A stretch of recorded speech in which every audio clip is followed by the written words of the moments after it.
Hello, welcome back. So this is the second part of this week's lecture on Heidegger, and we're going to focus on his phenomenological method and different modes of being that he analyses in the first part of Being and Time. So his phenomenological method that he develops from Husserl's starting point is focused on trying to examine the being of entities with a capital B. And so for him, ontology, it's the study or the science of the being or existence of entities such as ourselves. The focus is on ways of being, not being as things. Okay. So it's not an analysis of this human being and that human being and this human being and that human being in terms of each being separate, distinct objects, but rather the way of being or the mode of being in the world of each of those humans. So it's dynamic, not static. That's important to keep in mind. And it can only be revealed through phenomenology for Heidegger. So he says, this is page 42 of your reader, the task of ontology is to explain being itself and to make the being of entities stand out in full relief. Okay, that is, make them become clear for us so that we can understand them. So the hermeneutics, or the business of interpretation that Heidegger wants to initiate here, is got at through the question of being. So we ask, for instance, what is asked about? What is it that we are asking about? Well, it's the being of beings. It's existence itself. What is being interrogated here? Entities, actual human beings in the world. What is to be found by the inquiry? The meaning of being. So Heidegger wants to understand the meaning of our existence in the world. So the entity that's being questioned is Dasein, our being there, our particular being, and through this we will get at the meaning of being in general. So Heidegger thinks we can't ask a question unless we have some concept of what would count as an answer. So he thinks that we have what he calls a pre-ontological or pre-scientific, pre-philosophical understanding of our own being. It's not a 100% clear understanding, but it's some kind of understanding.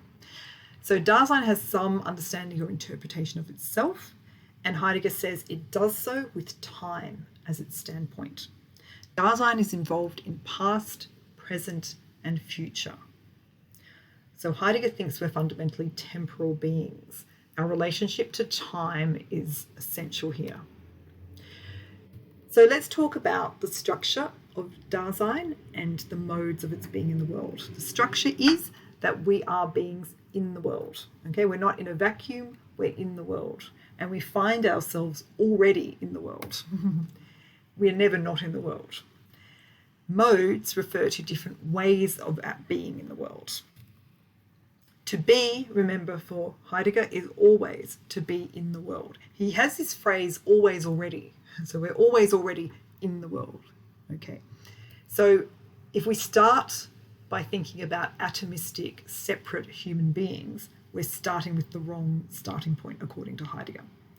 So, and you'll notice that when Heidegger talks about being, it's often hyphenated. So it's, being in, being for, being against. These are all the different modes of our being in the world. So one mode of being in the world that can be understood in terms of how we relate to the world is care. So let's take a closer look at the structure that underlies this. Firstly, being can be ahead of itself.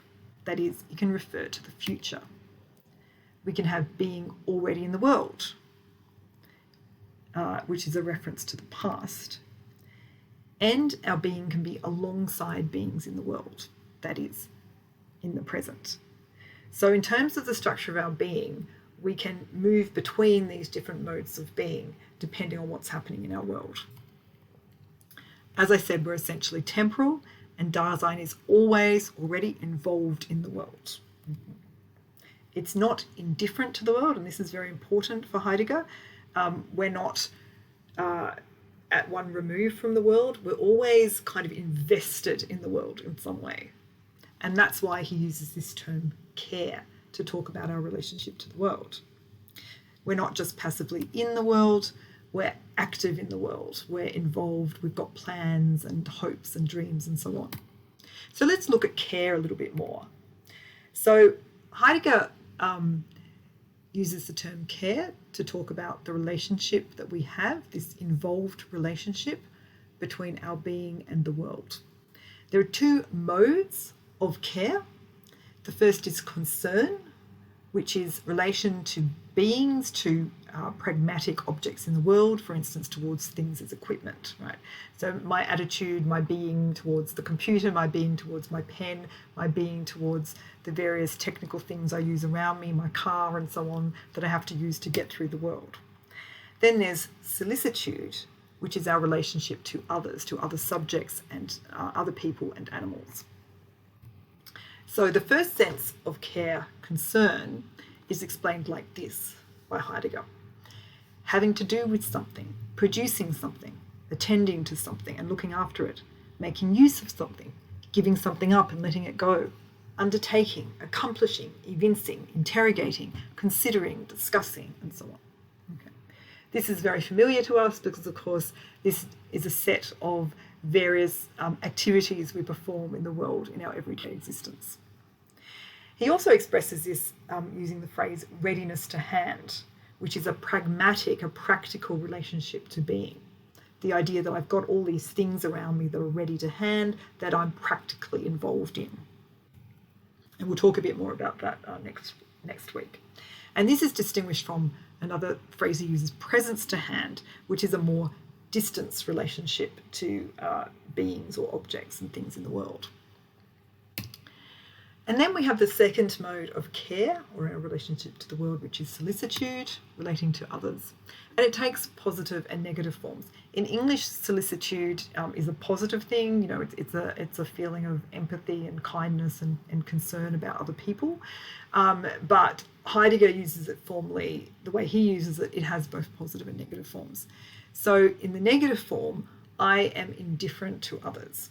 So indifference to others is still a form of relationship to others. It's in the negative mode.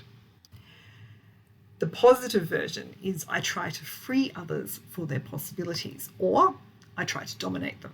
Okay, so rather than being indifferent, I either try to enhance and respect their freedom as equal others, or I try to dominate them. But either way, I'm not indifferent, as in the negative form.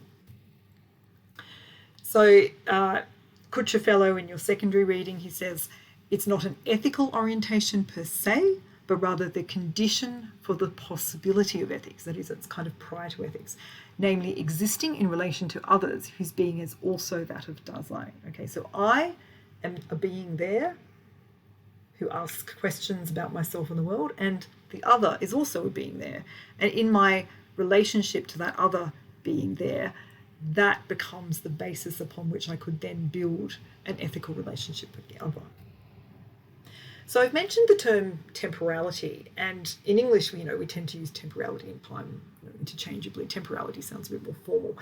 For Heidegger, we use the translation temporality to mean specifically Heidegger's meaning in terms of existential time or lived time, right? This is time as we experience it in our being. So temporality is, for Heidegger, the meaning of being. Well, that was easy. We found the meaning of being. Well, of course, that has to be unpacked. So the big plan of his work was to unpack what it means to say that temporality is the meaning of our being. How is it different to mere time? Well, it's lived time. It's also to be understood as the standpoint of Dasein. So as I exist now, I'm in March of 2022. We're sort of coming out of a global pandemic. We're possibly entering into World War III. There's a whole lot of stuff going on, and I am in that temporal world, and I am living that time. Also, in terms of the structures of Dasein, or the structures of our existence, there are different modes of temporality as well. So before we looked at modes of care, we can also look at modes of temporality. So here are the temporal elements of Dasein. Heidegger talks about understanding or projection, which is future-oriented, And it includes things like having projects, projecting, pre-understanding, right? So this is directed towards the future. And Heidegger actually says, even though we're overall temporal beings, there's one mode that sort of dominates for humans, and that is the futural mode. He thinks we're essentially futural beings. We're directed towards the future. To be in the world is to always have projects, always be looking towards the next thing, looking towards what's coming up. There's also what he calls falling, which relates to the present. And what this means is being absorbed in the world in ordinary experience. And this is that mode of being that we all get into when we're very, very busy and possibly in a rut, but we're sort of doing the same things over and over again, and we're doing stuff all the time, and we don't have time to plan for the future, and we don't have time to think about the past. We're just in the present because we have to be. He thinks this is pretty common. Heidegger observes this as being pretty common in human beings. It seems to be a pretty strong element of Dasein that sometimes we just are absorbed in the world, in our everyday ordinary experience. And then there's thrownness, which relates to the past. Another term that's used in relation to this is facticity, which refers to the facts about ourselves that we cannot change. They're in the past and nothing we can do to change them.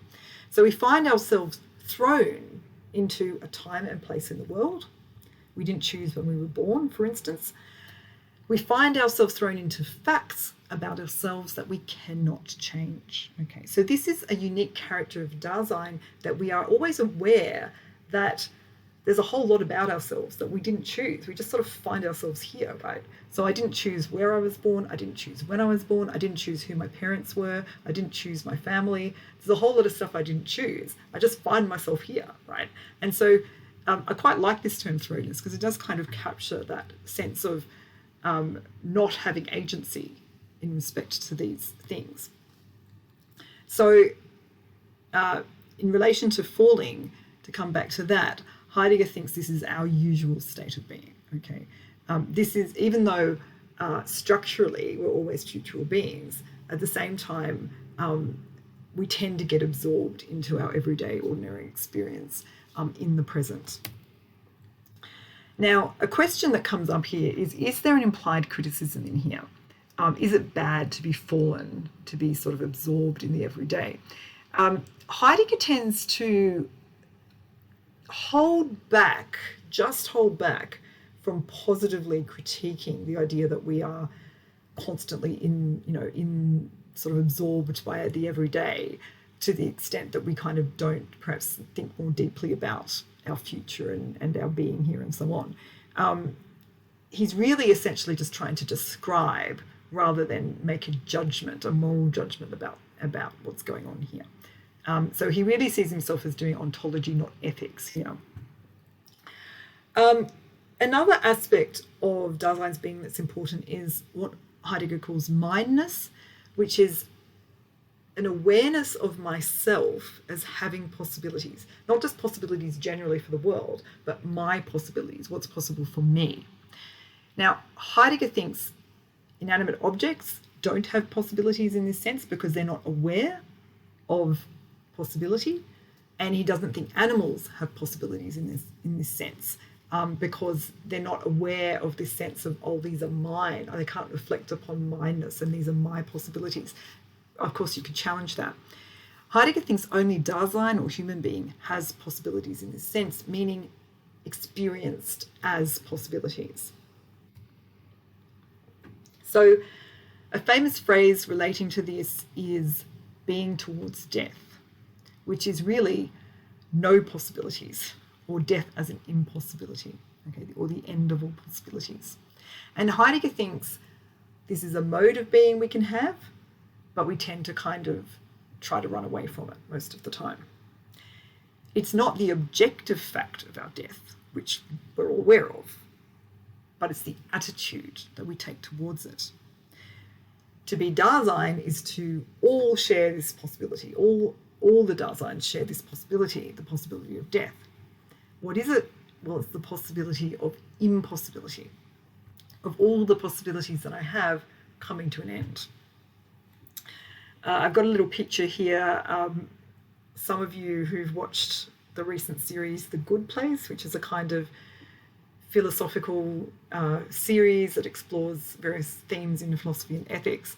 And I won't give away the details of the picture because it's sort of a spoiler if you haven't watched the show, but I do recommend it if you want a philosophical show to watch. But there's a quote from this series where one character says to a non-human character who's rather shocked by how sad humans are, they say, all humans are aware of death, so we're all a little bit sad all the time. So Heidegger will talk about being towards death as something that underlies our being all of the time, and yet we often try to run away from. So to come back to Heidegger's method here, recall Husserl talks about the reduction or bracketing of all our assumptions and theories about the world in order to pay attention to the things themselves, okay? Because Husserl thinks that we were assuming way too much when we philosophize, and we need to just go back to basics and start with what we're conscious of, the things themselves. Heidegger's method in being in time then, this is from a commentator Large, and I think this is a really interesting observation. Heidegger's method in being in time then could be described as a double reduction. It seeks to get behind what Husserl's reduction takes for granted, the life of the individual consciousness, and thereby uncover a more fundamental ontological basis, which cannot in its turn be reduced to an abstraction of thought. Okay. So Heidegger is trying to although he wants to pay attention to the things themselves, he also wants to get behind that fundamental consciousness and ask the deeper question about the meaning of being itself, which is necessary for consciousness in his thought. So related to this, in terms of the method that Heidegger wants to employ, is the aim of what is somewhat negatively called the destruction of philosophy. Now, this has both positive and negative elements. The positive aspect of it is reading the original text. So Heidegger thinks it's important to go back particularly to the ancient Greeks and read their original texts and see what positive you can get from them. But also on the negative side, not negative as in not useful for us, but negative in that there is a certain destruction going on, showing how these texts subvert themselves and pointing the way to a new understanding. Okay, so it's kind of breaking them down or bringing out the internal contradictions so that we can then move on and come to a better new understanding. So in Being in Time, and this is page 42 of your reader, Heidegger says we are to destroy the traditional content of ancient ontology until we arrive at those primordial experiences in which we achieve our first ways of determining the nature of being, the ways which have guided us ever since. So Heidegger is pointing to the idea that we sort of know how we determine the nature of being, and we kind of know how it is we attribute meaning to being, but we just have to uncover it. And again, we have this reference to revealing and concealing when it comes to truth, to discovering the truth of our existence. Heidegger goes on to say, this destruction does not relate itself towards the past. Its criticism is aimed at today and at the prevalent way of treating the history of ontology. So Heidegger is not deconstructing ancient philosophy because he thinks it's bad, but because he thinks that the way today we have interpreted such philosophy was wrong, and you need to kind of undo it all and start again.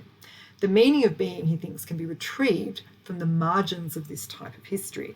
And this is indeed a precursor to Derrida's deconstruction. So when we get to Derrida, we'll start to see how this particular theme plays out in the later 20th century. So we've mentioned hermeneutics. Heidegger says the phenomenology of Dasein is a hermeneutic in the primordial signification of this word, where it designates this business of interpreting.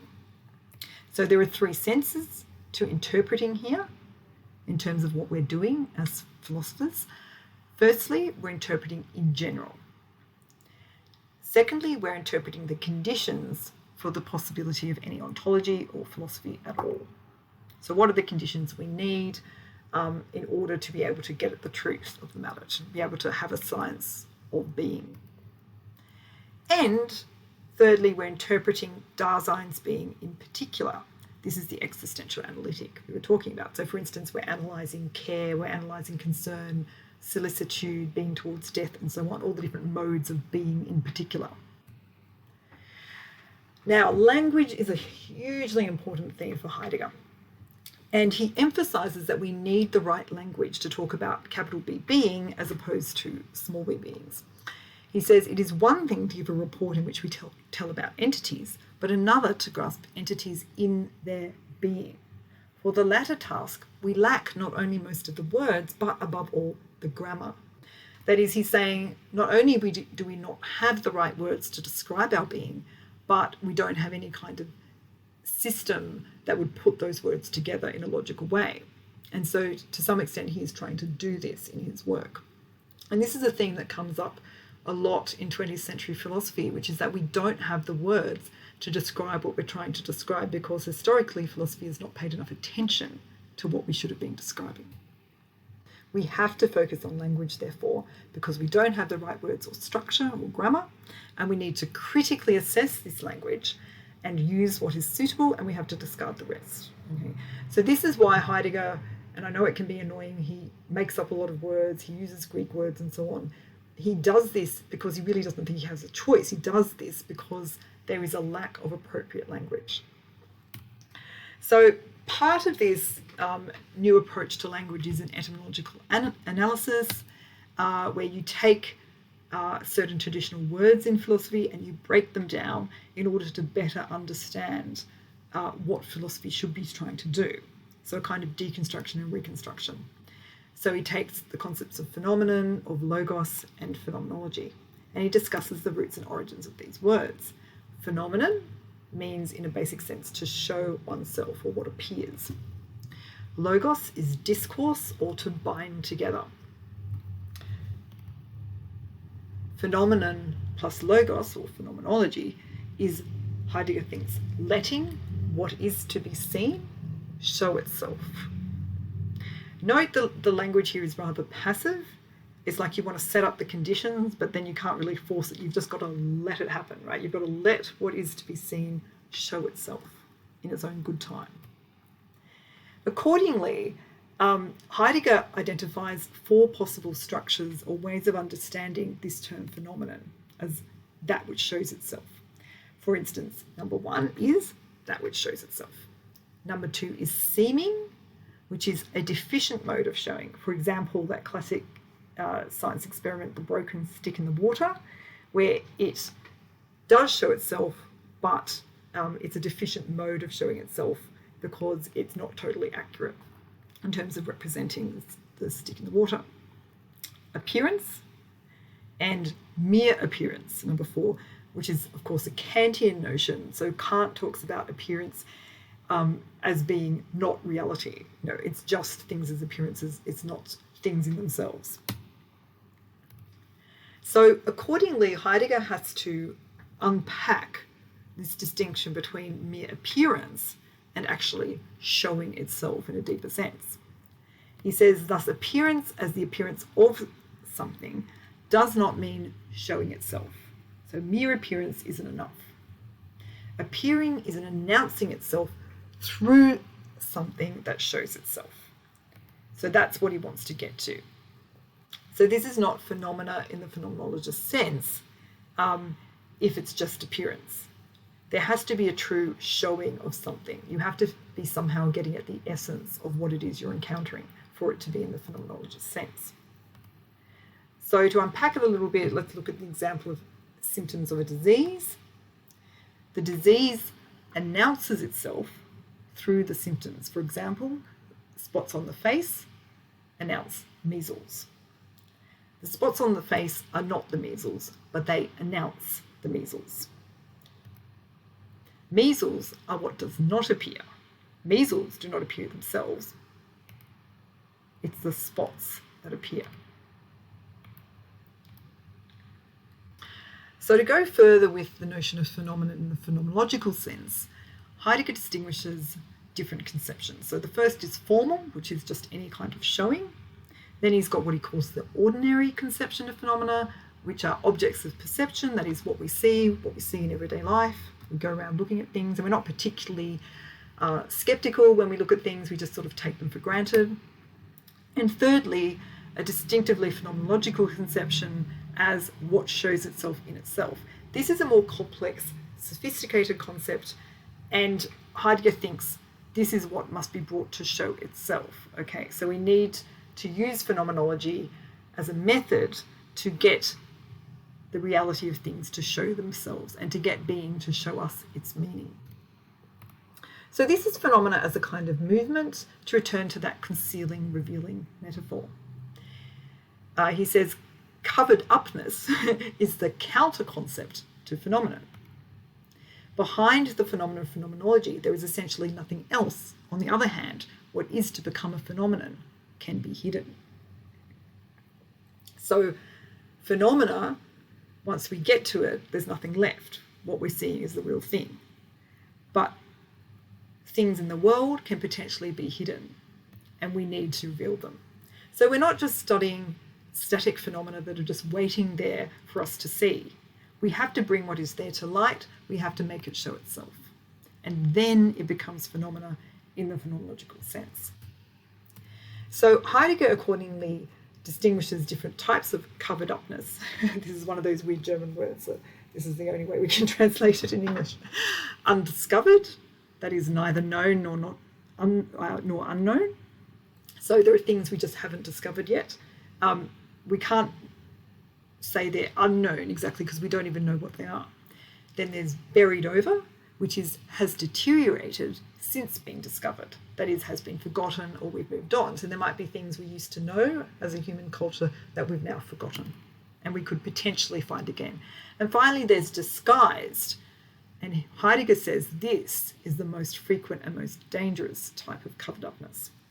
It gives a false sense of clarity. For example, how traditionally we've thought of being in philosophy, okay? Because we can be wrong about things. And so we think they're all revealed to us, but actually they're still covered up, and they're covered up with bad philosophy.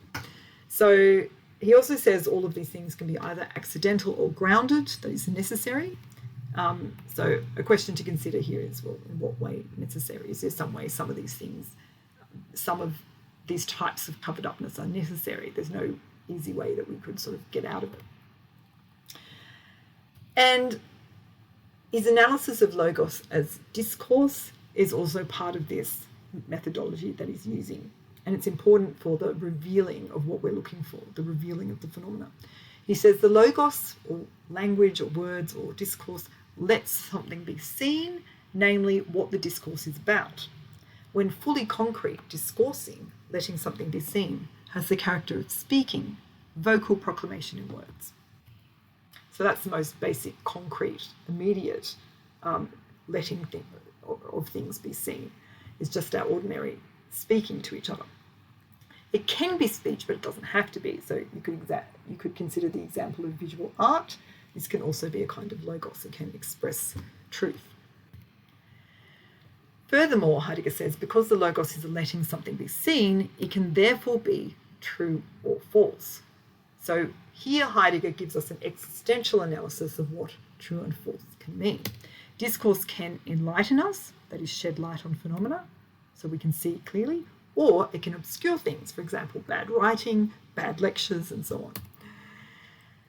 Accordingly, we can think about true and false as being true or being false. We can put the existential back in the true and false. So to be true, the entities of which one is talking must be taken out of their hiddenness. One must let them be seen as something unhidden, that is, they must be discovered, that is, uncovered. False involves deceiving in the sense of covering up. These are both modes of being, they're both modes of Dasein. So being true and being false are not modes of the world as much as they are modes of our relationship to the world. Someone has to do the covering up or uncovering. We're implicated in truth and falsity. So an investigation into the world, because we're being in the world, will always at the same time be an investigation into us. And that is a central phenomenological point. Okay, we've come to the end of our lecture for this week. As always, I'll put up some discussion questions on Heidegger, and I'll put up the slides as well for you to use.